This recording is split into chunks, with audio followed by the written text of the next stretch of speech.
जय हिंद साथियों, आप सभी का बहुत बहुत स्वागत है हमारे इस नए वीडियो में। साथियों, इस समय पूरे देश में एसआईआर की चर्चा बहुत ज्यादा हो रही है और 4 प्रदेश में एसआईआर का बहुत तगड़ा प्रभाव दिख भी रहा है साथियों। और इन 4 प्रदेश के मुख्यमंत्री एसआईआर के बारे में क्या कह रहे हैं, किस तरह से प्रदेशों में प्रभाव दिख रहा है और किसके लिए ये बहुत ही भयानक व खतरनाक साबित हो रहा है साथियों। आप बने रहिए हमारे वीडियो में। अगर चैनल पर नए हैं तो चैनल को सब्सक्राइब कर लें और कमेंट में आप अपनी राय जरूर लिखें साथियों। एसआईआर की चर्चा इस समय पूरे प्रदेश में व पूरे देश में हो रहा है।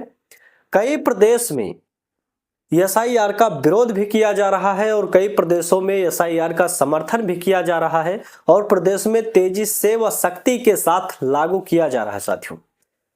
हम सबसे पहले बात करेंगे पश्चिम बंगाल की। बंगाल की जो मुख्यमंत्री हैं ममता बनर्जी, वो एसआईआर का बहुत ही ज्यादा विरोध कर रही हैं और एसआईआर का विरोध करते करते सरकार को चुनौती दे रही हैं व चुनाव आयोग को चुनौती देने के साथ साथ झूठा आरोप भी लगा रहे हैं साथियों। आपने उनका बयान सोशल मीडिया पर सुना ही होगा। उनके अंदर बहुत ज्यादा बौखलाहट दिख रही है। उन्हें लग रहा है जितने भी एसआईआर के प्रभाव से व इसके प्रक्रिया से जितने भी अन्य देशों से आने वाले अवैध रूप से रह रहे हैं, जो घुसपैठी हैं, वो इनके परिवार लग रहे हैं साथियों। जबकि इनको पता है कि आने वाले समय में यही घुसपैठी हर एक भारतीय के लिए बहुत ही खतरनाक व खतरा साबित होंगी। लेकिन फिर भी वहां की जो मुख्यमंत्री हैं ममता, वो लगातार एसआईआर का विरोध कर रही हैं, सरकार का भी विरोध कर रही हैं, साथ साथ चुनाव आयोग पर झूठा झूठा आरोप भी लगा रहे हैं साथियों। आप वीडियो में देख पा रहे हैं, जब से एसआईआर लागू हुआ, बेलों द्वारा जगह जगह पर उनका जो फॉर्म है, एसआईआर का जो फॉर्म भराया जा रहा है, पहुंचाया जा रहा है, इस फॉर्म को देखकर जो विदेशी हैं, जो बांग्लादेशी घुसपैठी हैं, उनके अंदर बहुत ज्यादा डर व बौखलाहट दिख रही है साथियों। वो लोग अपनी बोरी बिस्तरा बांधकर, आप देख पा रहे हैं, बॉर्डर की तरफ लगातार हजारों की संख्या में डेली घुसपैठी जो है वो पलायन कर रहे हैं साथियों। लगातार बंगाल से, जो पश्चिम बंगाल में बसे हुए करोड़ों की संख्या में घुसपैठी हैं, वो लगातार अपनी बोरी बिस्तरा बांधकर देश छोड़ रहे हैं साथियों। और असम में व उत्तर प्रदेश व महाराष्ट्र में यहां पर भी यही प्रक्रिया चालू है साथियों।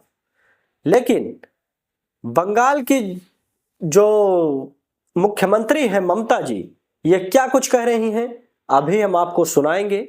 और ये झूठा आरोप चुनाव आयोग पर क्या लगा रहे हैं साथियों, ये भी हम आपको सुनाएंगे।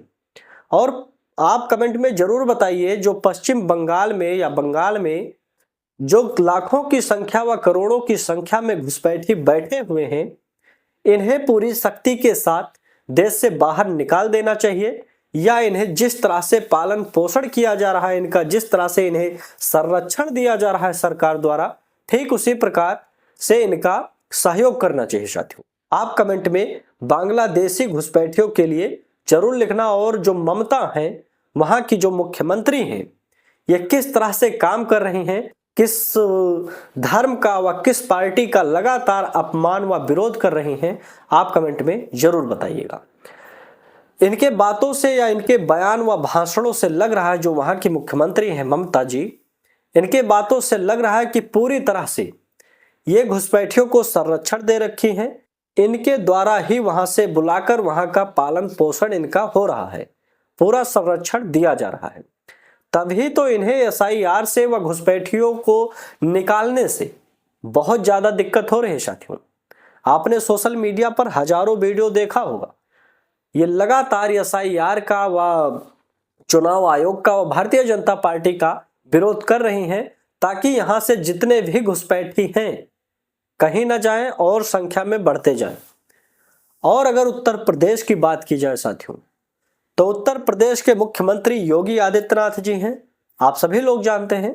जब से एसआईआर यहाँ पर लागू हुआ, वह बैलों द्वारा जगह जगह पर फॉर्म पहुंचाया जाने लगा।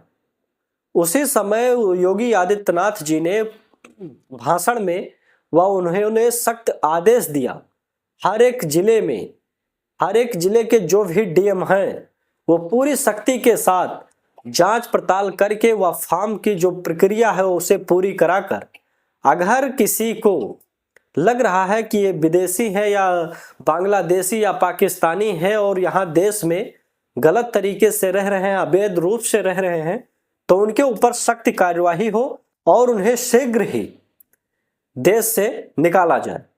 लगातार उत्तर प्रदेश के जो मुख्यमंत्री हैं एसआईआर का समर्थन कर रहे हैं, उसे पूरी सख्ती के साथ लागू करके उसकी प्रक्रिया चला रहे हैं। साथियों, बताया जा रहा है उत्तर प्रदेश में भी कुछ सालों से ज्यादा संख्या में घुसपैठी आ चुके हैं और पूरे देश में अगर बात की जाए तो पूरे देश में घुसपैठियों की संख्या 2 से 4 करोड़ तक बताया जा रहा है। साथियों, अब कितने हैं तो छानबीन हो रही है।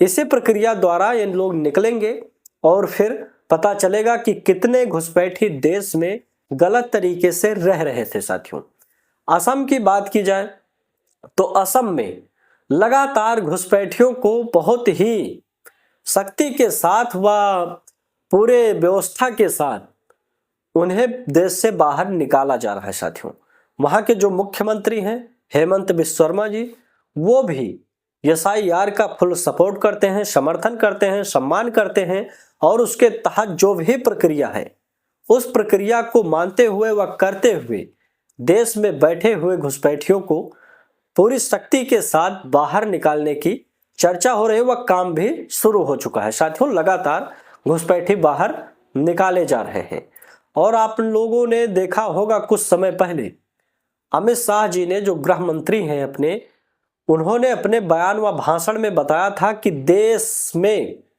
एक भी घुसपैठी नहीं बचेगा, जितनी भी इनकी संख्या होगी इन्हें एक एक को चुन चुन कर बाहर निकाला जाएगा। साथियों, वो प्रक्रिया चल भी रही है। अगर महाराष्ट्र की बात की जाए तो महाराष्ट्र में भी लगातार एसआईआर पर काम हो रहा है और वहां के घुसपैठी भी चुन चुन कर बाहर निकाले जा रहे हैं। ऐसे ही अन्य सभी प्रदेश में एसआईआर की जो प्रक्रिया है वो की जाएगी और देश में, पूरे देश में जितने भी घुसपैठी ठहरे हुए हैं उनका अच्छे से इलाज होगा व उनको पूरी व्यवस्था के साथ उनके देश तक पहुंचा दिया जाएगा। साथियों, यह है एसआईआर का प्रभाव। जो देश में अवैध रूप से गलत तरीके से रह रहे थे, घुसपैठी बनकर रह रहे थे, जो भारत के लिए आने वाले समय में बहुत बड़ा खतरा बन सकते थे। साथियों, एसआईआर का प्रभाव इसलिए दिख रहा है क्योंकि कुछ लोग वोट के चक्कर में उनका आईडी भी बनवा रहे हैं, यहाँ पर पूरा डॉक्यूमेंट कंप्लीट करा रहे हैं कि किसी ना किसी तरीके से इनको रोका जाए और अपना वोट बैंक बनाया जाए। पश्चिम बंगाल में जो लगातार एसआईआर का विरोध किया जा रहा है, साथियों, क्यों किया जा रहा है ये भी आप सुनिए। पश्चिम बंगाल में 2026 में विधानसभा चुनाव होने वाला है और वहां पर जो लोग गलत तरीके से वोटिंग कर रहे हैं, जो एक घुसपैठी बैठे हुए हैं, वहां पर एक एक घुसपैठी का नाम 4-4 वोटर लिस्ट में पाया जाता है। लगातार एक एक व्यक्ति 4-4, 8-8 वोट डाल रहा है और वो किसके समर्थन से हैं, किसके सहयोग से वहां रुके हुए हैं, कौन इन्हें संरक्षण दे रहा है, आप सभी लोग जानते हैं। इसी वजह से ममता बनर्जी के पेट में दर्द हो रहा है कि यहाँ के अगर घुसपैठी चले गए, क्योंकि वहां पर करोड़ों की संख्या में है घुसपैठी, इसमें कोई संदेह नहीं है। अगर वहां से घुसपैठी खत्म हो गए, वहां पर सब के सब भारतीय बचेंगे अगर, और भारतीय अगर जितने भी व्यक्ति बचेंगे अगर भाजपा का समर्थन कर देंगे तो वहां पर भी ममता की सरकार चली जाएगी। साथियों, वहां टीएमसी की सरकार भी ध्वस्त होने वाली है। इसीलिए एसआईआर का प्रभाव जो दिख रहा है, वहां से जो घुसपैठी निकाले जा रहे हैं, इसीलिए ममता बनर्जी लगातार मोदी जी का व चुनाव आयोग को चैलेंज कर रहे हैं, उसका लगातार विरोध कर रहे हैं, झूठा आरोप लगा रहे हैं। साथियों, आप बताइए 2026 में पश्चिम बंगाल में किसकी सरकार बनेगी? साथियों, वहां पर किस तरह से बीजेपी का प्रदर्शन होगा और जो भी घुसपैठी है काफी दिनों से बैठे हुए हैं वहां पर उनका पालन पोषण भी हो रहा है, उनको संरक्षण भी दिया जा रहा है। इस तरह से 2026 तक पूरा सफाया हो जाएगा या नहीं हो पाएगा साथियों, आप कमेंट में जरूर बताइए। बस इस वीडियो में इतना ही, फिर मिलेंगे अगले वीडियो में। जय हिंद, जय भारत, जय श्री राम।